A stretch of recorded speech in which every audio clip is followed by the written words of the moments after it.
This is the NBC University Theater, bringing you the second in our series of full-hour dramatizations of outstanding works in modern American and British fiction. Today, we present Brian Aherne in the title role of the Joseph Conrad novel, Lord Jim.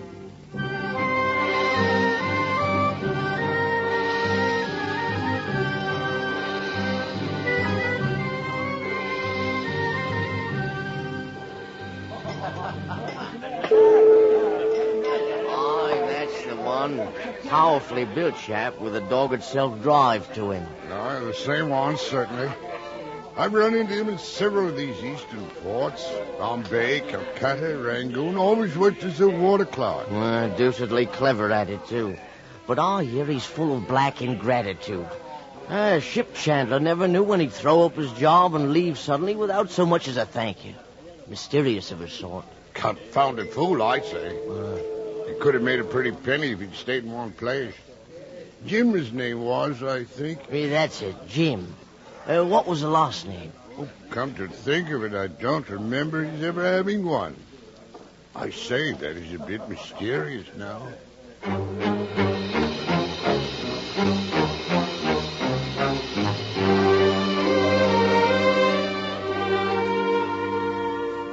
Jim had another name, of course, but he was anxious that it should not be pronounced. His incognito was not meant to hide a personality, but a fact.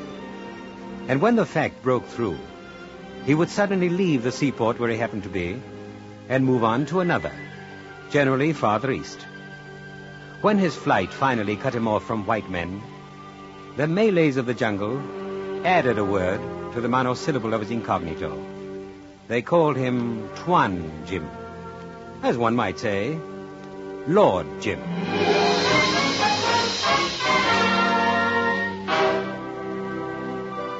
But that part comes near the end of my story. Let me begin at the beginning. Originally, he came from a parsonage. And between energetic son and pious, peaceful father, there was an enviable love and understanding.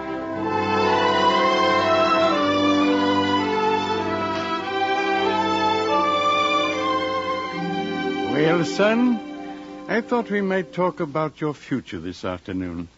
You'll soon be finished at the school here. Yes, sir. A little milk in your tea? Oh, thank you. As you know, the parsonage here has been handed down from father to son for generations. You would make a good minister, I believe. Sir... but my father let me make my own decision, and you shall make yours.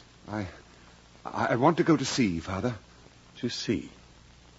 I'm not totally surprised. I've noticed your taste in literature. But are you positive, son?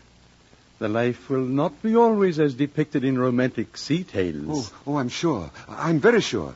It's the only life I want. Well, if you can match your enthusiasm with tenacity, I've no doubt you'll make it a good life. I'll make arrangements for you to be sent to a training ship for officers of the Mercantile Marine. Oh, thank you, Father. Thank you. You'll be proud of me, sir. I'll do big things. Just do the little things well, and I'll be satisfied. After all, you're my son. I think I'll warm my tea.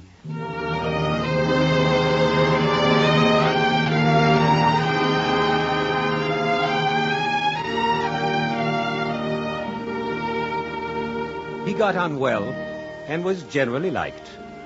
He had a steady head and an excellent physique. After 2 years of training, he went to sea. Yet in the routine of his days, he never lost his avidity for adventure and his sense of possessing many-sided courage. A leg accident caused him to put up at a hospital at an eastern port. His recovery was slow, and he was left behind. Well again, he took a berth as chief mate of the Patna, a local steamer as old as the hills and eaten up with rust, worse than a condemned water tank. She was commanded by a renegade German who wore a blood-and-iron air combined with a purple nose and a red moustache. Well, here come the cattle again. The cattle? Oh, you mean our passengers? You call them Arab pilgrims passengers? Cattle? covered with dust and sweat and grime. They sleep all over the deck on mats. This is your first trip, huh? After you keep stepping over them a few times, you'll swap them for pigs. Pigs is cleaner, maybe. Well, when they're all on, we'll shove off. That was the first and last voyage Jim made on the Patna.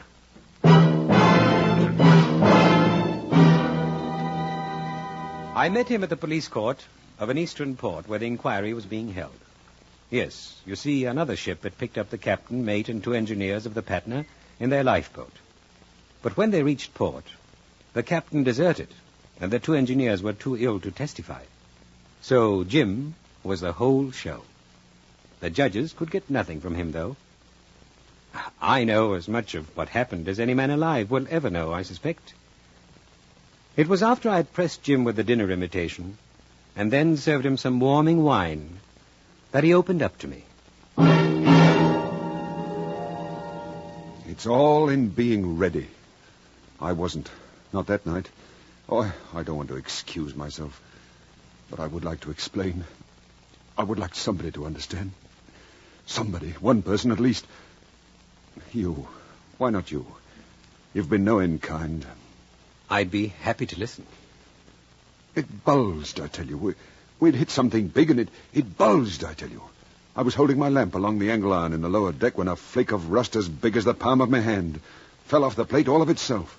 That made you feel pretty bad, eh? Do you suppose I was thinking of myself?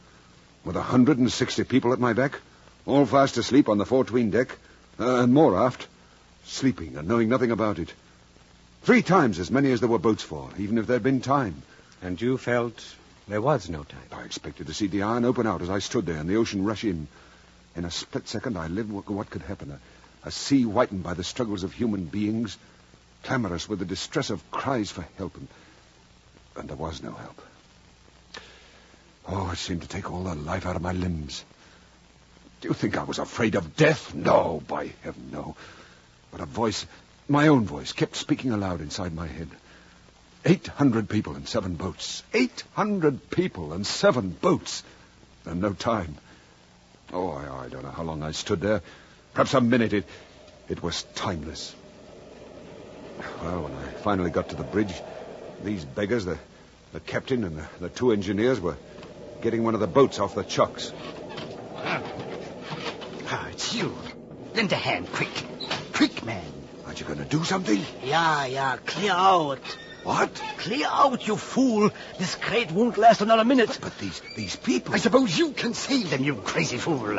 Lend a hand here. No. You mustn't leave them. You'd rather die with them? Die, then.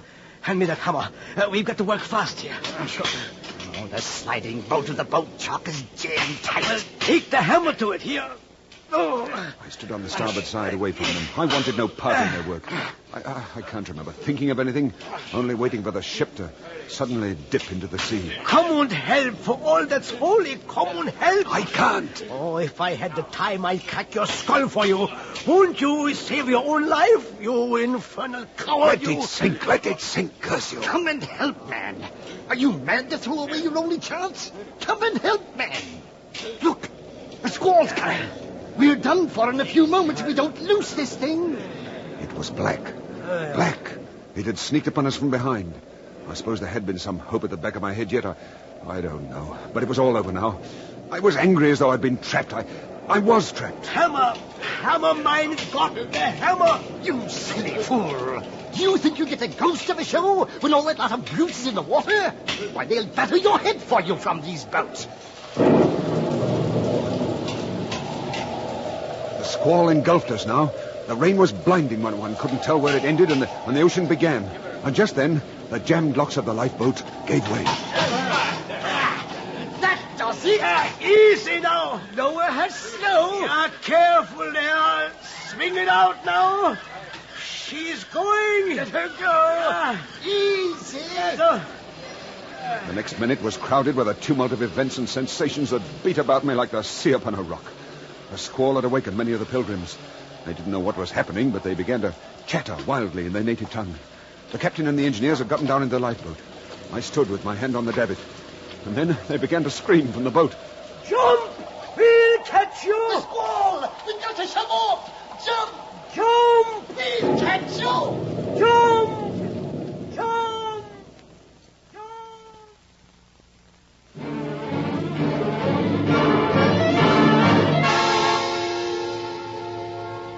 Next thing I remember, I was in the boat. I had jumped, it seems. So it would seem. I knew nothing about it till I looked up. And then I wished I could die.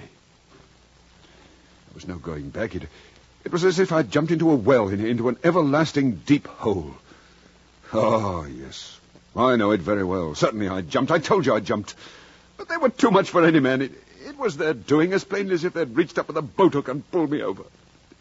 Can't you see it? You must see it. Come, speak straight out. You've been tried. I don't know what I would have done. Nor does any man. And when the Avondale picked you up, you told them... What I believed. As the first boat was lowered, the ship went into a squall. Sank like lead. Oh, the story didn't matter. I jumped. That's what I have to live down. It was like cheating the dead. And there were no dead. No. The Patna was found the next day. Adrift. Was towed to Aden. If I'd only stayed on. Oh, what a chance missed. What a chance missed.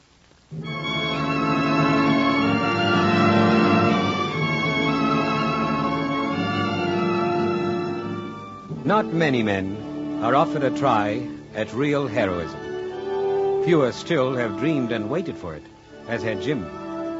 Perhaps the world could have forgiven him his human failure, but he could never forgive himself. The outcome of the inquiry was as all had expected. Jim's certificate was cancelled. I did not seek him out after the trial, but I was extremely pleased when he casually walked into my room the next afternoon. May I have a cigarette? Help yourself. Here's a light. Thanks. Well, that's over. Yes. I wonder what's to come. Why not visit home? Never. You're awfully fond of your dad. I can tell. That's no secret. And he'd be... I'd be in all the papers by now. No, I'll never go back again. But look I'd here... rather not discuss it. Sorry. No better than a vagabond now. Without a single... Well, someday one's bound to come upon some sort of chance to get it all back again. Must. Perhaps. Life's long enough. Don't reckon too much on it. I feel as if nothing could ever touch me again. You still won't take the money that's due you from the Patna? I suppose you intend to eat and drink and sleep under shelter in the usual way. What will you do tomorrow? Where will you turn? That isn't the thing. You've got to live. On every conceivable ground, you must let me help you. You can't. But I can. No, I won't take money. Upon my word, you deserve being told to go to blazes. It isn't a question of money at all. Look at this letter. I'm writing to a man of whom I've never asked a favor. I make myself unreservedly responsible for you. He'll give you a job with his firm. A rice mill. Joe, you're a brick. Why, this is what I... You, Well, you don't mind my not saying anything appropriate? There isn't anything one can say. Oh, no. All right, I'll shut up. But you can't stop me from thinking, though. Never mind. I'll show you yet. I always thought that if a fellow could start with a clean slate, and now you, in a measure... Yes, a clean slate. I'll show you.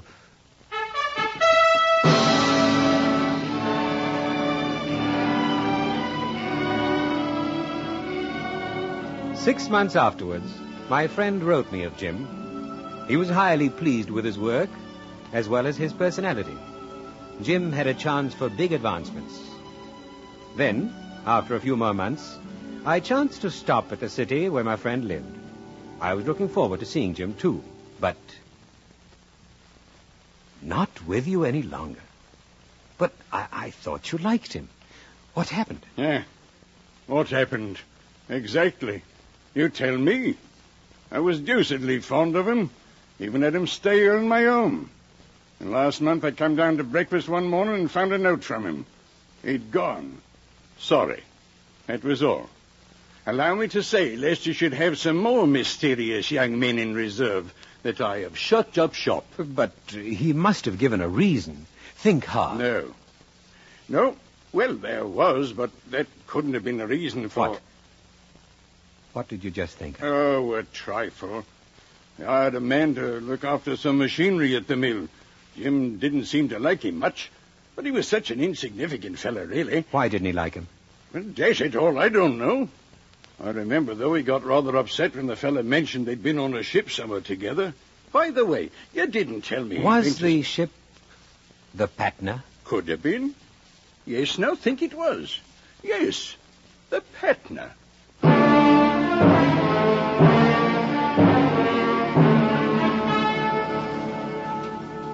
One chance in 100.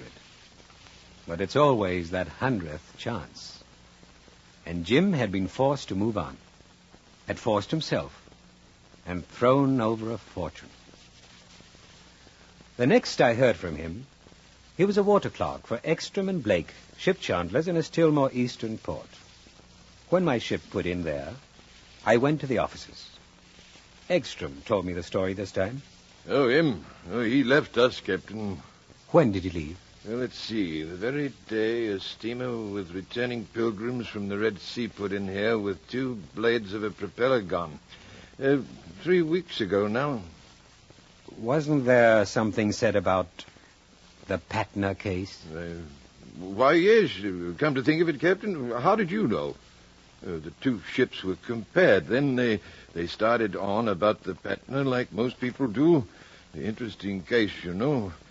Jim was here at the time having a sandwich and a glass of beer, and suddenly, sir, that blasted Jim, he puts down the sandwich he had in his hand and walks around the table and says to me just like this. I'm shoving off. Oh, no need to hurry out for the next job, Jimmy. It isn't 1:30 yet. You might snatch a smoke first. I'm off for good. Leaving you. Huh? What? That's it. Oh, a rise in the wage. Oh, that's the trouble, is it? Oh, well, all right. There's no need of all that fuss with me, Jimmy. Just mention your figure, anything in reason. You're good at your job and worth the price. No, I can't stop with you. Huh? What's the bloomin' joke, lad? No joke. I've got to go. What is it you're running away from? Who's been getting at you? Where did you expect to find a better berth? No place. Oh, look here, this business ain't going to sink. I give you my word. If you knew my reasons, you wouldn't care to keep me. That's the biggest lie you ever told in your life. I know my own mind. Can't you really stop long enough to drink this glass of beer, you funny beggar, you? Goodbye. You're not half a bad chap, Ekstrom. Well, if you're in such a hurry, here's luck to you in your own drink. Only mark my words, if you keep up this game, you'll sure find that the earth ain't big enough to hold you. Goodbye. He gave me one black look. Out he rushed with a face fit to scare little children. Haven't been able to get a man that was any good since. And where might you have come across him, Captain, if it's fair to ask? He was the mate of the Patna that voyage. And who the devil cares about that? I dare say no one. Save himself.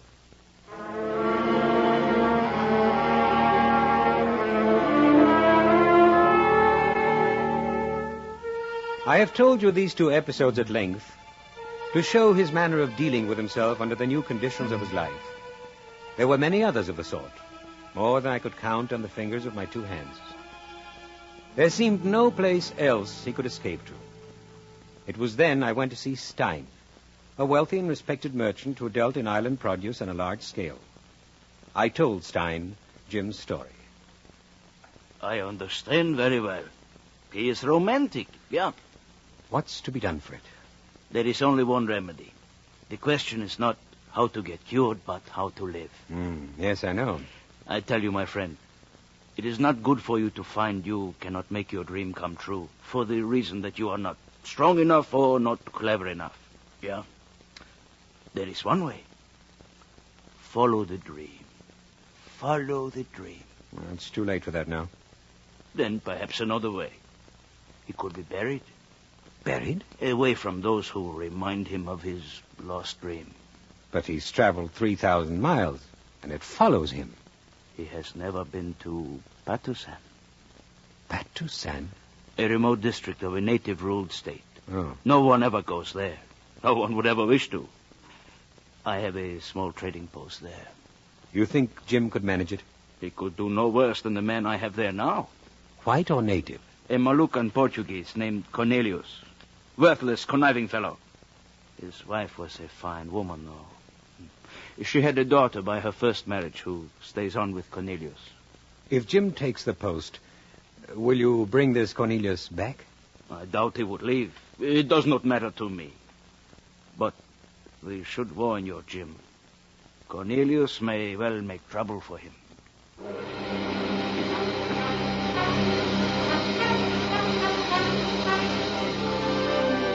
The afternoon I stood on the dock saying goodbye to Jim. He was as excited and voluble as a youngster on the eve of a long holiday. This is what I've been waiting for. I've been dreaming of it. By Jove, I'll show you yet. I'm ready for any confounded thing. This is luck at last. You wait. I hope you'll go in the proper frame of mind, Jim. I'm in a perfect frame of mind. You may not want to remain. Remain? Of course I shall. Only get me in and I'll never leave. Don't be foolhardy. If you only live long enough, you'll want to come back. Come back to what? All right. Forget I mentioned it. But at least be prepared for what you'll meet when you get there. Stein warned you of the warring and pillaging that goes on between the native factions of Patusan, didn't he? Yes, sure. That decadent Raja and the bandit Sheriff Ali. All of that. All of that can become a bit annoying when you're there without help. Oh, but I'll have help, you know. That old chap called Doramin, one of the principal men out there, is a great friend of Mr. Stein's, and he'll be my friend, too. Oh, I say, don't look at me that way. I promised to take care of myself. Yes. That's better. I won't take any risks. Of course I won't. I mean to hang out, so don't you worry. By Joe, I feel as if nothing could touch me. Why, this is luck from the word go. I wouldn't spoil such a magnificent chance.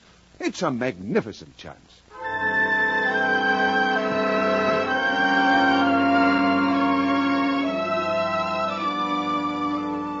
Jim's coming to Patusan was a blessing. But to them, as to many of us, the blessing came heralded by terrors. Doramin and his son Dane Waris befriended Jim, it is true, but the tribe they headed was only a small part of the population. And the rest of the natives under the Raja's rule feared the white god new to their midst. Jim took up quarters with Cornelius. This was a mistake, since Cornelius was part of the plot to get rid of him. You really must leave. Surely you know your life is in danger at every minute. Cornelius, you have been whispering in my ears the plans that have been made for my murder for weeks now, and so far nothing's even threatened me. So far. A man can become even contemptuous of his own suicide when it becomes such a familiar threat. They will do it, I tell you. Now let them try. Once. It will be too late then. On their first attempt, they will succeed. I know these people. I'm getting to know them too, however. I think they fear me, Cornelius. Just that. You have no time to lose. For your safety, only with the thought of your safety, I have gone to great pains to devise a plan. A plan? For your escape. A great deal of trouble on my part, and for only $100. Even 80?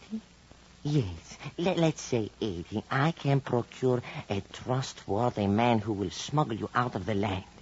No one will ever know what happened to you. Probably even I won't know. Oh, you must trust me. I am your only friend. You must trust me. For only $80. A small sum for your life. Oh, you must not laugh. You must trust me. Think of the danger I am risking by staying behind. They will surely know it was I who helped you escape. But I don't think of myself, no. Only of you. You must leave if you care a pin for your life. That's just it, Cornelius. If it means running away, I don't care a pin. No? You refuse? You insist on staying? I am staying. Then your blood be on your own head. I shan't try to befriend you any longer. It's quite all right with me. I'm going to live in Patusan. You shall die here.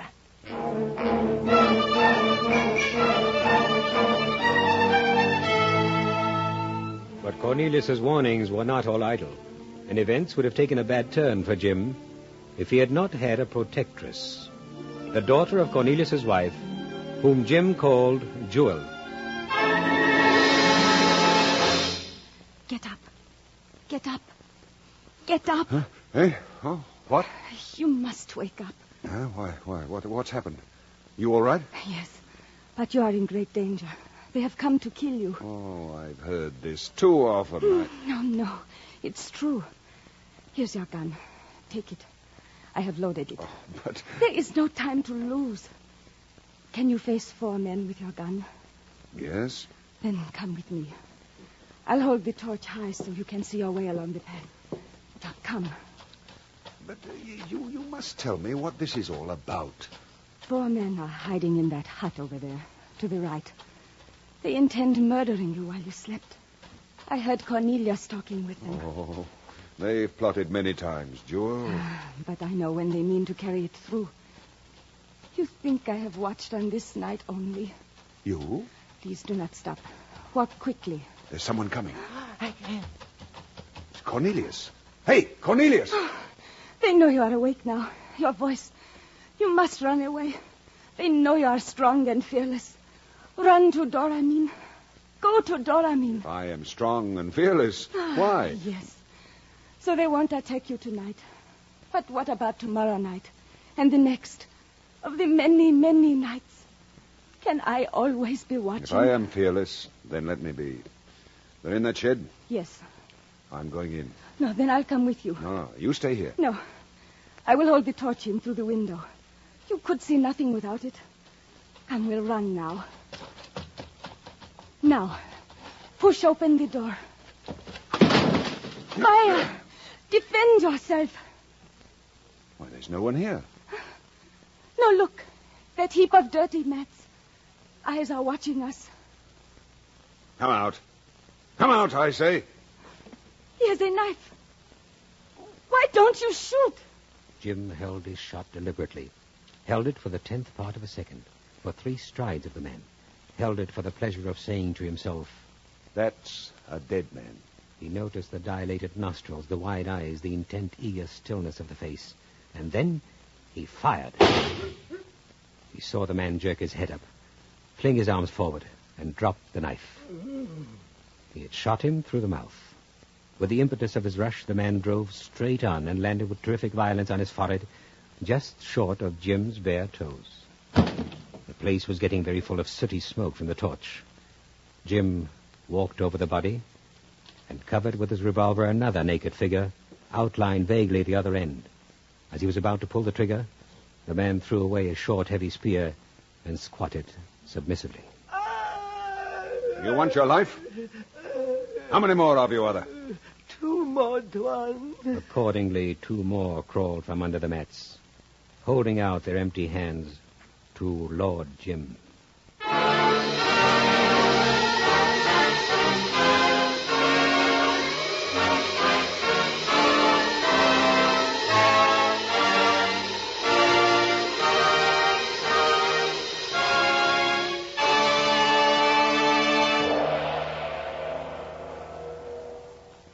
From Hollywood, the NBC University Theater is bringing you Brian Aherne in Lord Jim by Joseph Conrad, another in our special series of dramatizations of great English and American novels.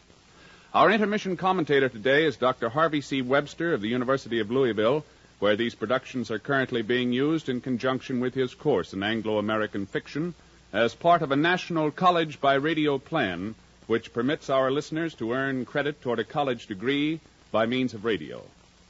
Now, here to comment on today's novel, Lord Jim, is the distinguished author and lecturer, Dr. Harvey C. Webster, speaking to you from Louisville. And say they're usually pessimistic thoughts.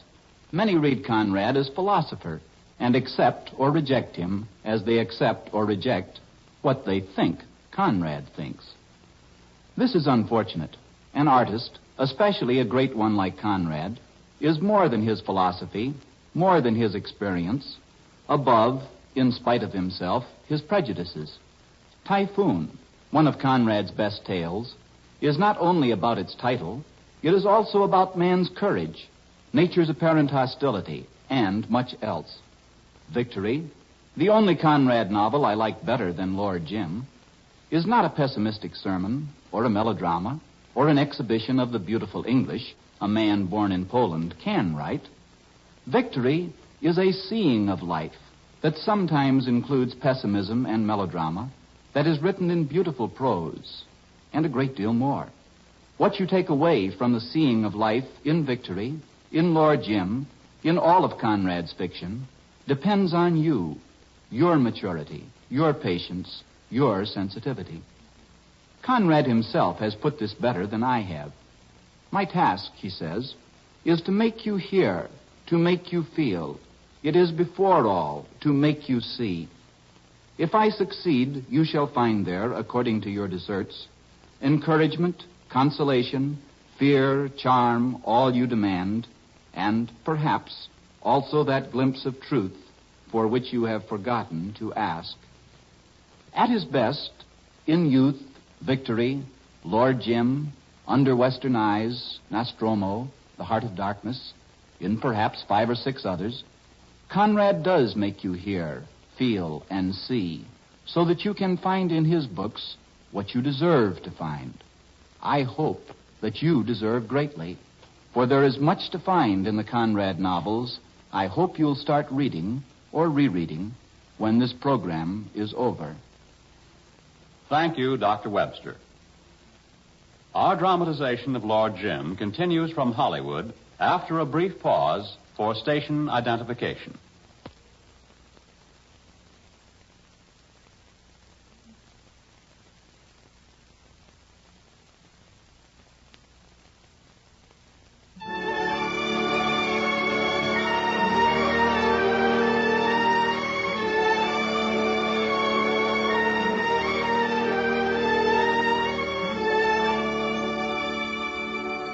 I visited Patusan 2 years after Jim's arrival.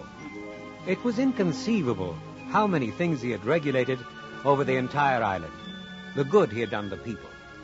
When the natives spoke of Tuan Jim, their tone was a strange mixture of familiarity and awe. Jim had a very fine house in the native style. His life there with Jewel was as typical and devoted as the happiest couple in a London suburb. And as for Jim himself, I think he was almost satisfied. Almost satisfied. What man can hope for much more?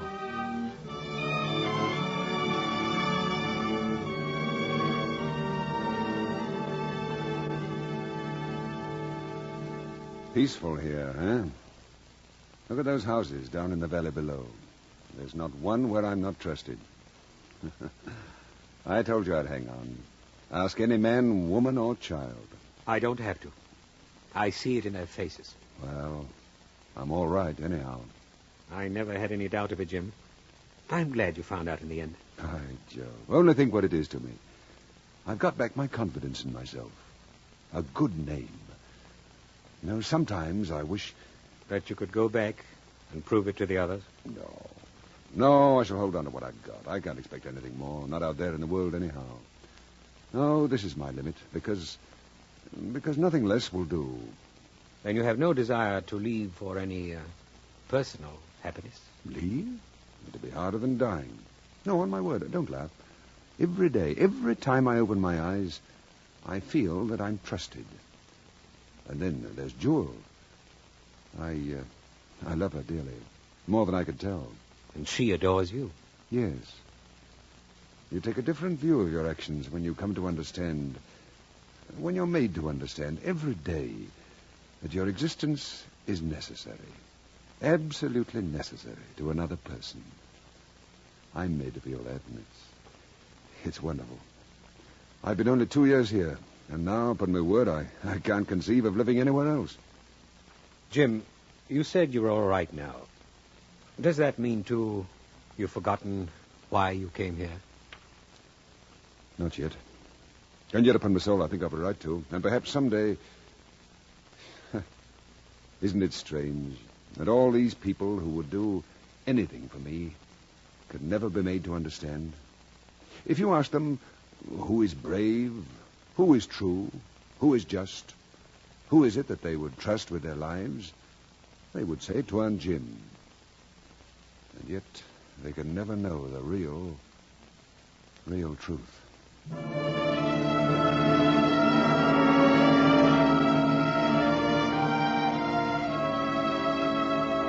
There was one person in Patusan who felt the shadow of the truth, however, without knowing. And for her, it became a haunting fear. I sensed that Jewel had been waiting for an opportunity to speak with me alone. It came one evening when Jim, followed by his faithful servant Tammy Tam, had started on his rounds.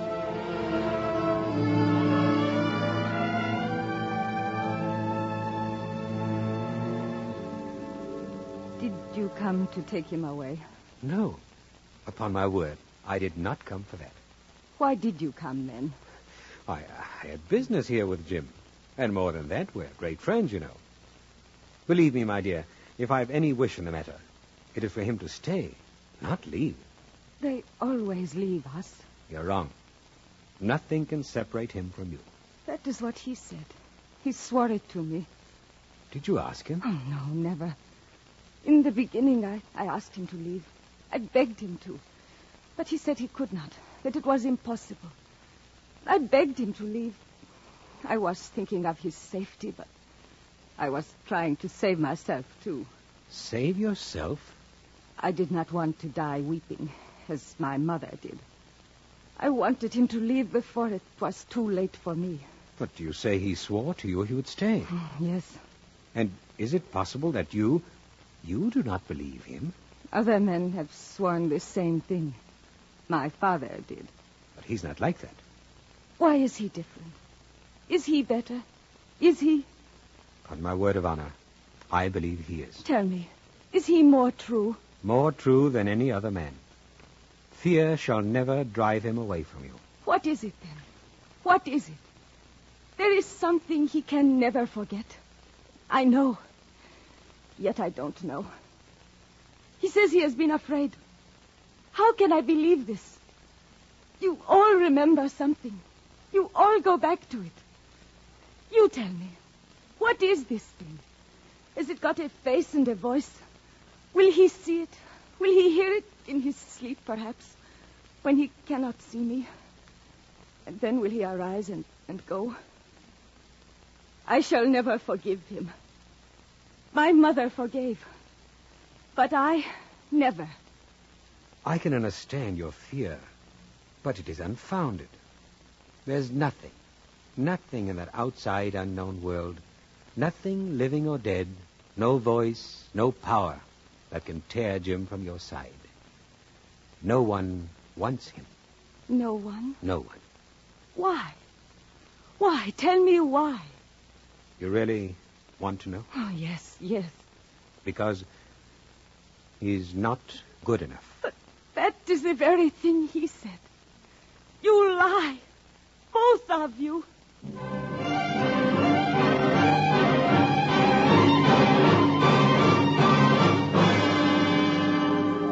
I called after her. I tried to explain that no one was good enough, really. But she ran from me. And seeing Jim coming, I slipped away.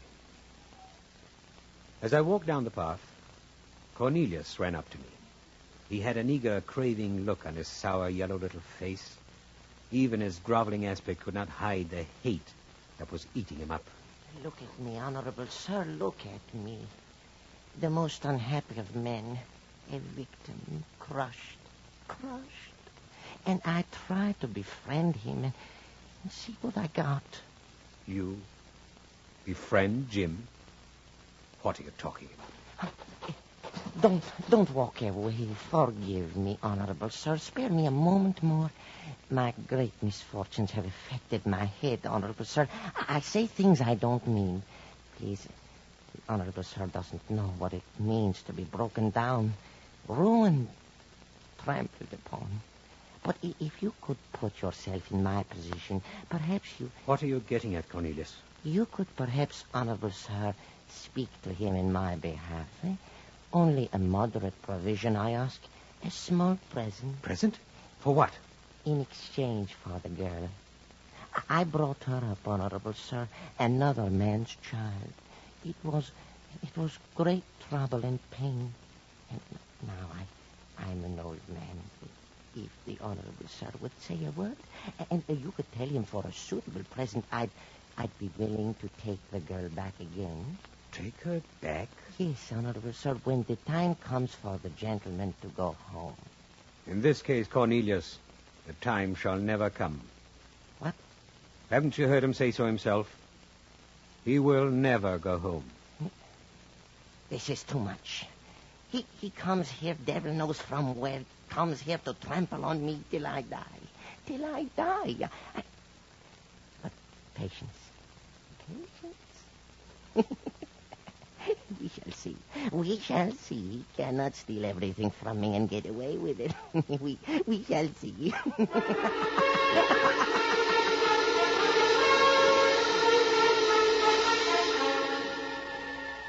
It all began about a year later with a man named Brown. Gentleman Brown, he was ironically called, who with a small but cold-blooded band pillaged the helpless native villages of the eastern seas. But he was down on his luck now, and it was for food mostly that Gentleman Brown picked on Patusan. Patusan. Probably a largest native village, sure to be defenseless, boys. And with lots of provisions to lay our hands on.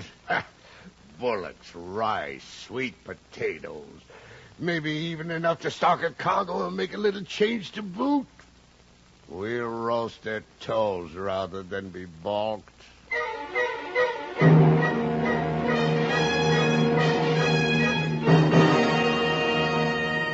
But Gentleman Brown had not counted on the influence of Tuan Jim, on the well-stocked ammunition stores. Though Jim was away on a trip to the interior, the natives on the Dane Waris within a few hours had forced the invaders to seek protection behind a blockade on a small knoll. The situation seemed hopeless for Gentleman Brown until Cornelius arrived and opened his eyes to the home affairs of Patusan. Yes, there are possibilities, I tell you, immense possibilities. Perhaps we could work together and beat him. But who is this white lord you've been raving about? What's his name? Jim. That's not enough for a man's name. What is he? Where does he come from?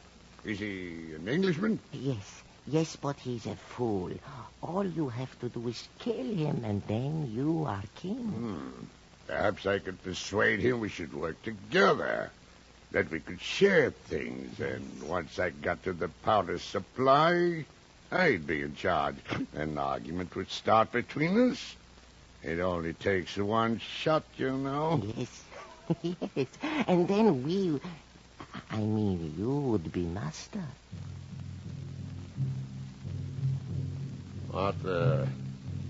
What's that? He has come. Already? Are you sure? They are sounding the drums for him. Oh, why such a row? For joy. He is a very great man, but all the same, he knows no better than a child. And now look here, how's one to get to him? He will come to talk to you. What do you mean? Come down here strolling, as it were? Yes. He is just that much of a fool. You shall see what a fool he is. You shall see. He is not afraid of anything. He will order you to leave his people alone. He's just like a little child. He will order you to leave his people alone, and then, Captain, you tell that tall man with a gun who's such a good shot to shoot him. Just you kill him, and you shall frighten everybody so much. You can do anything you like with them afterwards. Fine. Yes, fine.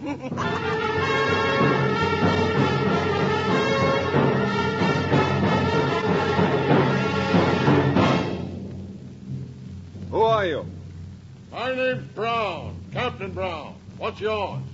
Jim did not answer this question, but stood looking at the men on the other side of the small creek. What made you come here?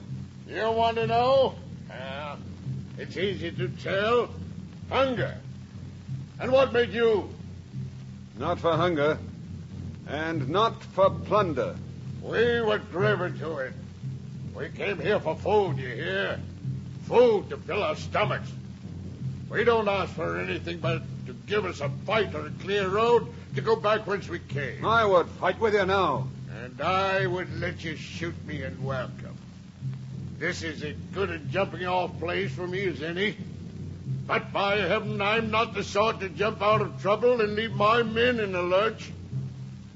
What did you do out there on the outside to be driven to this? Have we met to tell each other the story of our lives? I won't ask you what scared you into this infernal hole where you seem to have found pretty pickings. That's your luck, and this is mine. The privilege to beg to be shot quickly, or else to go free and starve in my own way. Will you promise to leave the coast and to surrender your arms? Surrender our arms? Not till you come and take them out of our stiff hands. Ha! You think I've gone crazy? Very well. You shall have a clear road or else a clear fight.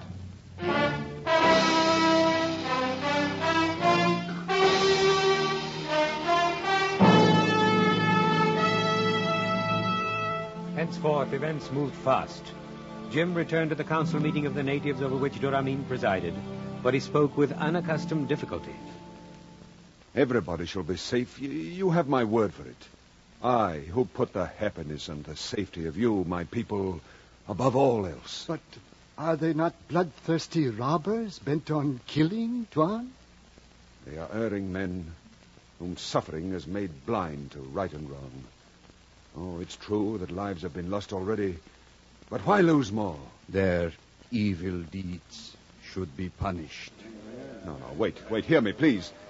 Let Tuan continue. It's true they've killed some of our people. We've killed some of theirs.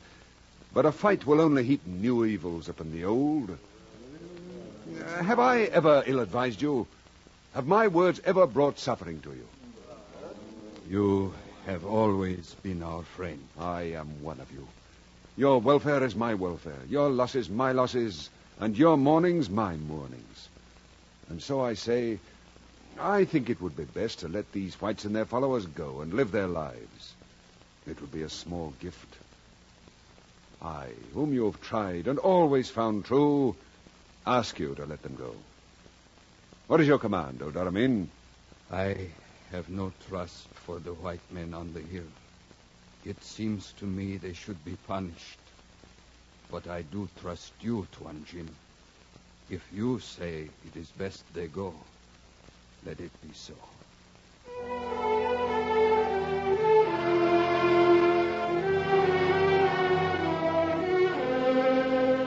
The message was sent to Gentleman Brown, and Tammy Tam, Jim's servant, was dispatched with a message to Dane Warris, who waited with an encampment farther down the river, that the white men should be allowed to pass unmolested.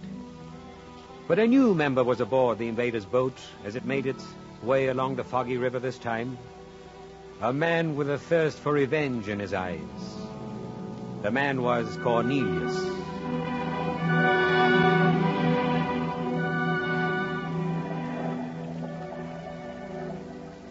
You should have killed the Tuan when you had a chance.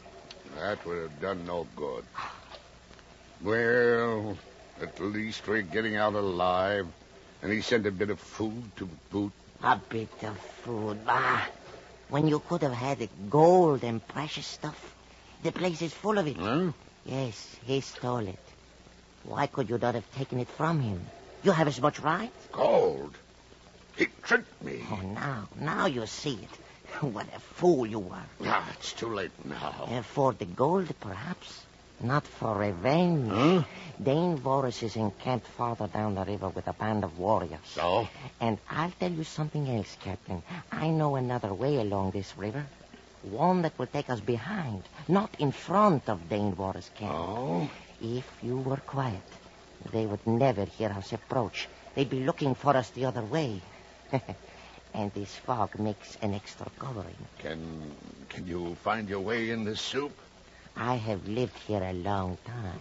I'll follow your directions.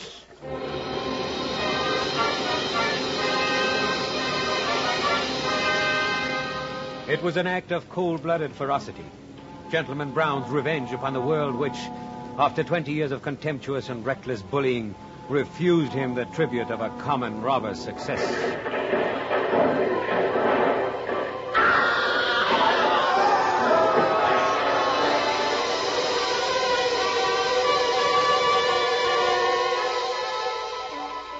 When Tammy Tam, paddling madly, got back to the town, the women were looking out for the return of Dane Warris's fleet of little boats. The town had a festive air. Tammy Tam, panting, with trembling lips and wild eyes, rushed to the house of Lord Jim. It's I, Tammy Tam, Tuan, with tidings that cannot wait. Yes? Come in. What's wrong? This, Tuan, is a day of evil, an accursed day. Speak out. It was most cruel treachery. They came up behind the camp. They have shot Dane Warris, and many more. No. Is Dane Warris dead? He ran out at the first shots and fell.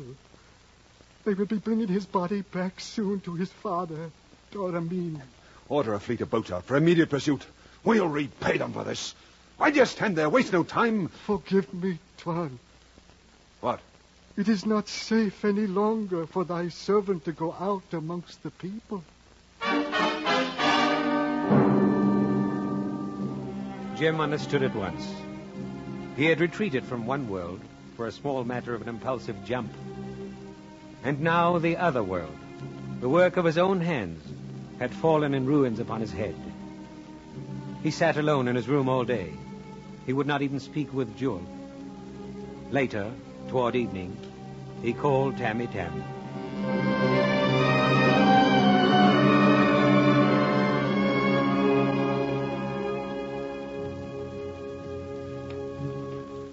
Well? There is much weeping, much anger, too. What does the council say? You know? Luckily, we have the powder here. We'll have to fight. Fight? What for? For our lives. I have no life. Oh, no. Do not speak so. Tam, I give you and my other servants leave to depart to your homes. For how long, Tuan? For all time. It is time to finish this. Will you not fight? There's nothing to fight for. Nothing is lost. Then will you fly? Shall we fly? There is no escape. And you shall go? Oh, you are mad or false. Do you remember the night I prayed you to leave me? You said that you could not, that it was impossible. Impossible. Do you remember you said you would never leave me? Why? I asked you for no promise. Quiet, Jewel. I should not be worth having. Oh, yes. You are mine. Will you defend yourself? Nothing can touch me. Oh, but I shall hold you with my arms so. You are mine. I will not let you go. Let me go. Let me go, Jewel. I must. Oh, no. Come back. Come back. Oh, you are false. False. Forgive me. Never. Never.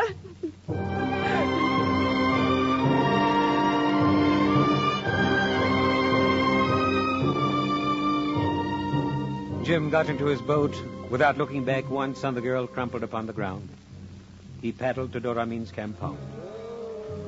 Tammy Tam had come this far with Jim, but the Tuan forbade him to go any farther. Torches twinkled here and there. Wailing filled the night air. The body of Dane Warris lay on a low couch in front of his father. Doramin, alone and desolate, sat in his armchair with a pair of flintlock pistols on his knees, faced by the throng of mourners. Many were whispering, "He has worked all the evil. He brought us disaster." Jim heard their words. When he came into the light of the torches, the wailing ceased suddenly. Doramin did not lift his head. Jim stood silent before him for a time. The people began to murmur in a surprised tone. He came. He came. He hath taken it upon his own head. Yes, upon my own head. I am come in sorrow. I am come ready and unarmed. I have come to say goodbye to my friend, Dane Warris, and to stand before the great Doramin. Yes, I take it upon my own head. Doramin stood, tottering a bit. His eyes stared with an expression of mad pain and rage.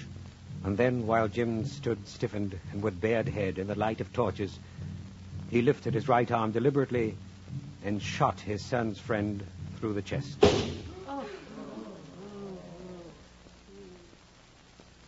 They say that the white man sent right and left at all those faces a proud and unflinching glance. Then, with his hand over his lips, he fell forward, dead.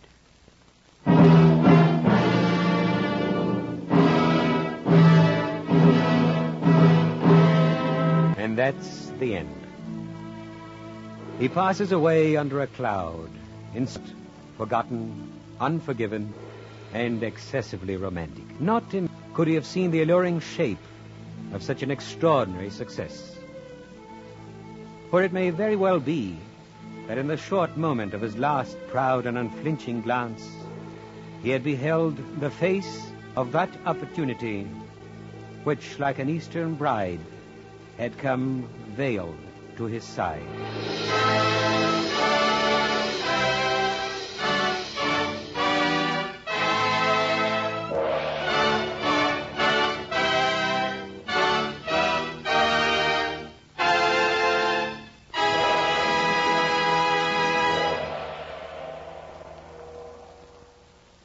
The curtain falls on the second in our new series of full-hour dramatizations of outstanding works in modern British and American fiction. Today, the NBC University Theater has brought you an adaptation by Agnes Eckert of the Joseph Conrad novel Lord Jim, starring Brian Aherne, internationally celebrated star of stage and screen. Our cast included Donald Morrison, narrator, Norman Field, Rolf Sedan, Jerome Sheldon, Paul McVeigh, Jack Crucian, Sidney Miller, Maya Gregory, Joseph Granby, Victor Perrin. Intermission commentator today was Dr. Harvey C. Webster of the University of Louisville, where productions of the NBC University Theater are currently being used in conjunction with his course in Anglo-American fiction under a special college by radio plan.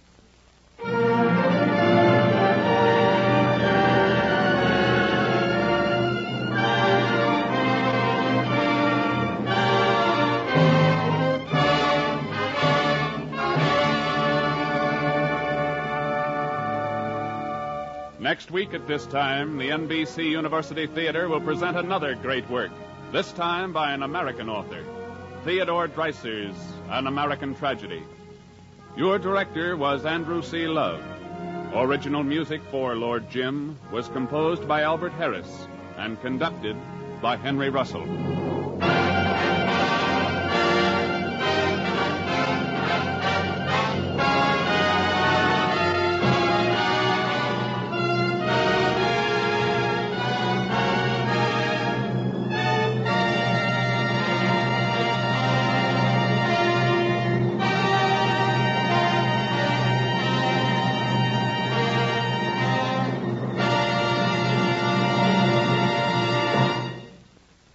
The NBC University Theater came to you from Hollywood. This is NBC, the national broadcasting company.